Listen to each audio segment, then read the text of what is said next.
G'day folks, MBS here. I'm going to be working on a Toyota Hilux 4-wheel drive, and we're going to be putting a set of front disc pads in. Easy job.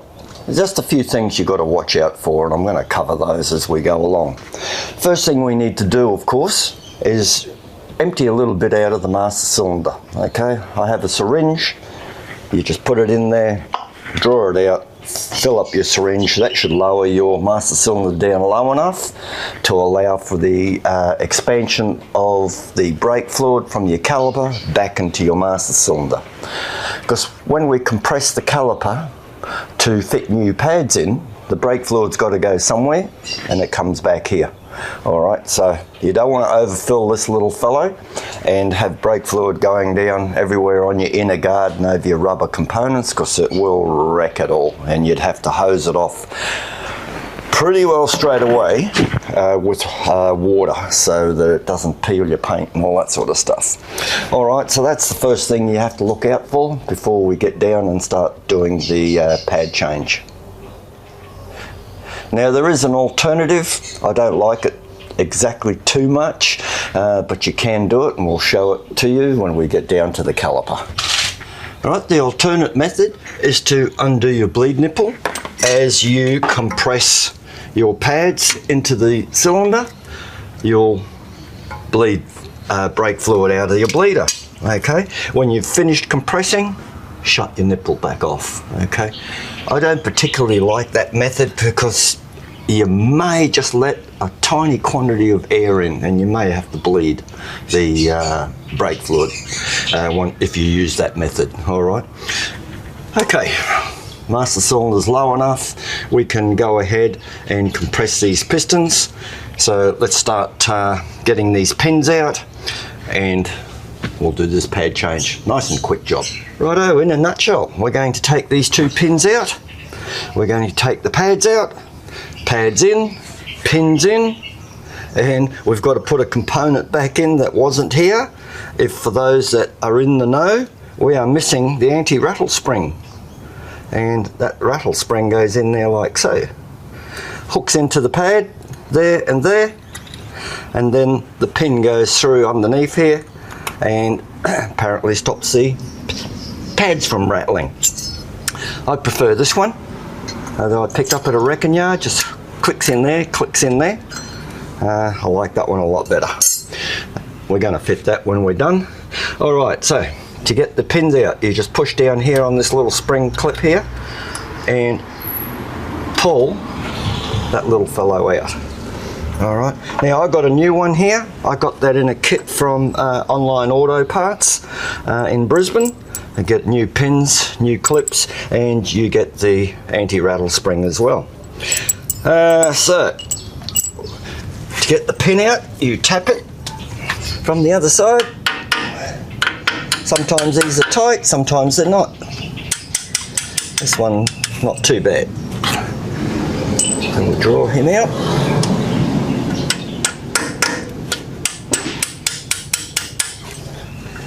Draw him out. Right, now we've got to compress the pistons back in to make room for the new pads. So a nice big pair of multi-grips like this works a treat for doing this sort of work. Or you could use a G-clamp if you've got one of those. That will work as well. Now you just keep going slowly until the pistons are compressed all the way back. Okay, hopefully I think I've got that all the way back, and you take the pad out. Easy as that. Now you'll notice on the back here some wear marks from the pistons. That'll become important for you when we go to put the new pad in. Okay, new pads. They're slightly looking a little different. They've got these anti-wear indicators here. One in the middle, one on the outside. The middle one goes inboard, like so. And the other one obviously goes outboard. Now when you're doing this, do one side at a time, yeah? Because if we decide to compress this one now on this side, these pistons will come out a little bit as well, because we're not undoing the bleeder here. the pressures, as I said earlier, the brake fluid is going to go back up to the master cylinder. If we undid the brake nipple here and we opened this up and compressed it, then the fluid will just come out, so these pistons probably wouldn't move. So make sure you've got the surface clean where the pistons are touching here, and you'll also get maybe a packet of grease with your pads. I've never used the grease personally, but a lot of brake specialists do, and all they do is just smear a very small amount of that grease onto the back of the pad, and then you are able to fit that pad in. Okay, just slips in just like that, really easy. Once you've got that pad in, we'll do the other side.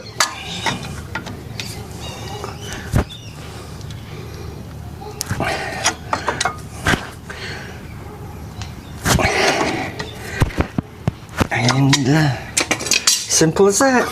Ba-boom, out she comes. And in with the new. Pretty easy, eh? Now I'll put my new pins in for this demonstration. Now we've got to show you how that anti-rattle spring goes in. So like I said, these little notches go upwards. You just hook that spring in like so. You've got to bend them in. So I'll have to take this pin back out a little bit. You get them in there, and then you drive your pin back through. Yeah, pretty simple. Sometimes you may need a hammer to get this pin in. The old pad isn't quite lined up the way I'd like it.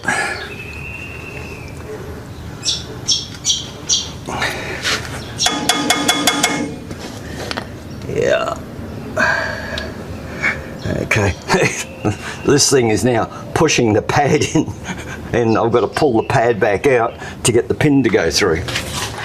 Let's see if we can just pull it up a little bit like so. Here we go, that's all it needed.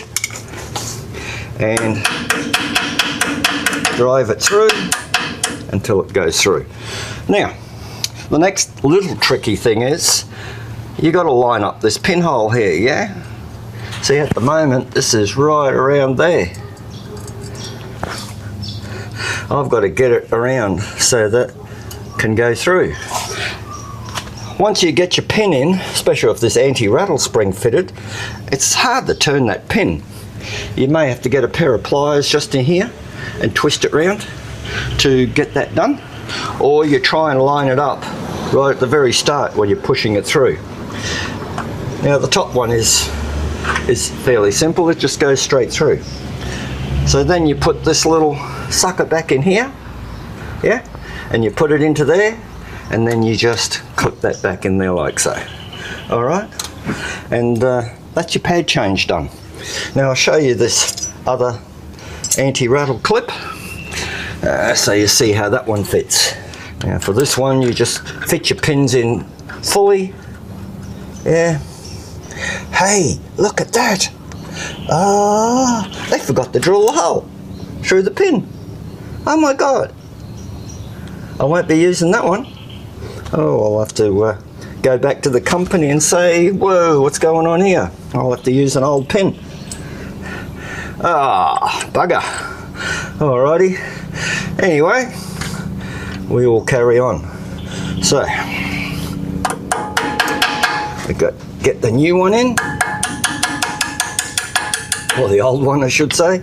Now I have it lined it up, guys, to make the video short. I'm not going to stuff around with that. I will fix that up. You just put that in, hook it in underneath, and clicks on. Alright, there you go. That's your brake pad change done once we get this fellow back in. So, and hooked up, and there's your brake pad change. Right guys, that was the easy part, putting the pads in. Now all you've got to do is go out and bed them in, yeah? You should get an instruction sheet, like something looking like that, that tells you how to bed your pads in, or even your disc if you're putting a new disc on. follow that to the letter, guys. Pretty important if you want the longevity out of your pads and disc. Now, if you don't get one of those, you can go to my website. I've got it there in PDFs. Just go to the miscellaneous topics section, click on the Hilux picture, and on that page you'll find that, as well as a stack of other PDFs, all concerned with doing the front end suspension here, the drive shaft, replacing the disc, etc. Alrighty. So you may have noticed I've got a really crappy looking disc here, okay? These pads aren't going on now. This is just a dummy fit for you guys, just to do this job in isolation. I will be replacing the disc and then fitting these pads back in.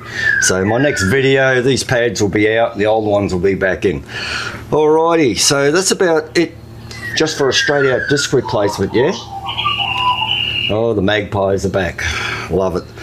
Now, the thing is, if you're just doing a pad replacement, make sure your disc is in reasonable condition. If it's wavy, got you really circular ridges in it, don't put new pads on that.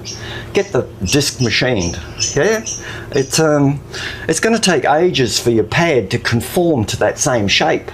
So you're not going to have very good brakes at all when you first put the pads in, and you may burn them out actually, do damage to your pads putting them on a surface like that.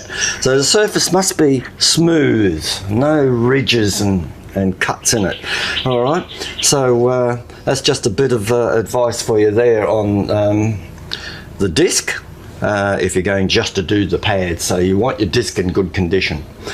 Apart from that, guys, that's about it for your pad replacement. I hope you found that helpful. Pretty easy, wasn't it? So if you're a little bit worried about tackling that job, don't be. Just do what I did in the video, and you should be pretty right. And that would cover it. I think I've covered everything in the way the disc pad fits. So yeah, knock yourself out. Go ahead and replace your pads if they need replacing, if they're worn down. Once again, I'll reiterate, make sure your disc is in good condition. If you can't see the other side, once you get your pad out, you will. Okay, you'll be able to put your finger down in there and feel it to see if it is badly worn. Yeah, the next thing, make sure you pump your brake pedal after doing this, because the pads are now fully out, I should say, and they'll probably rattle a bit because there's clearance.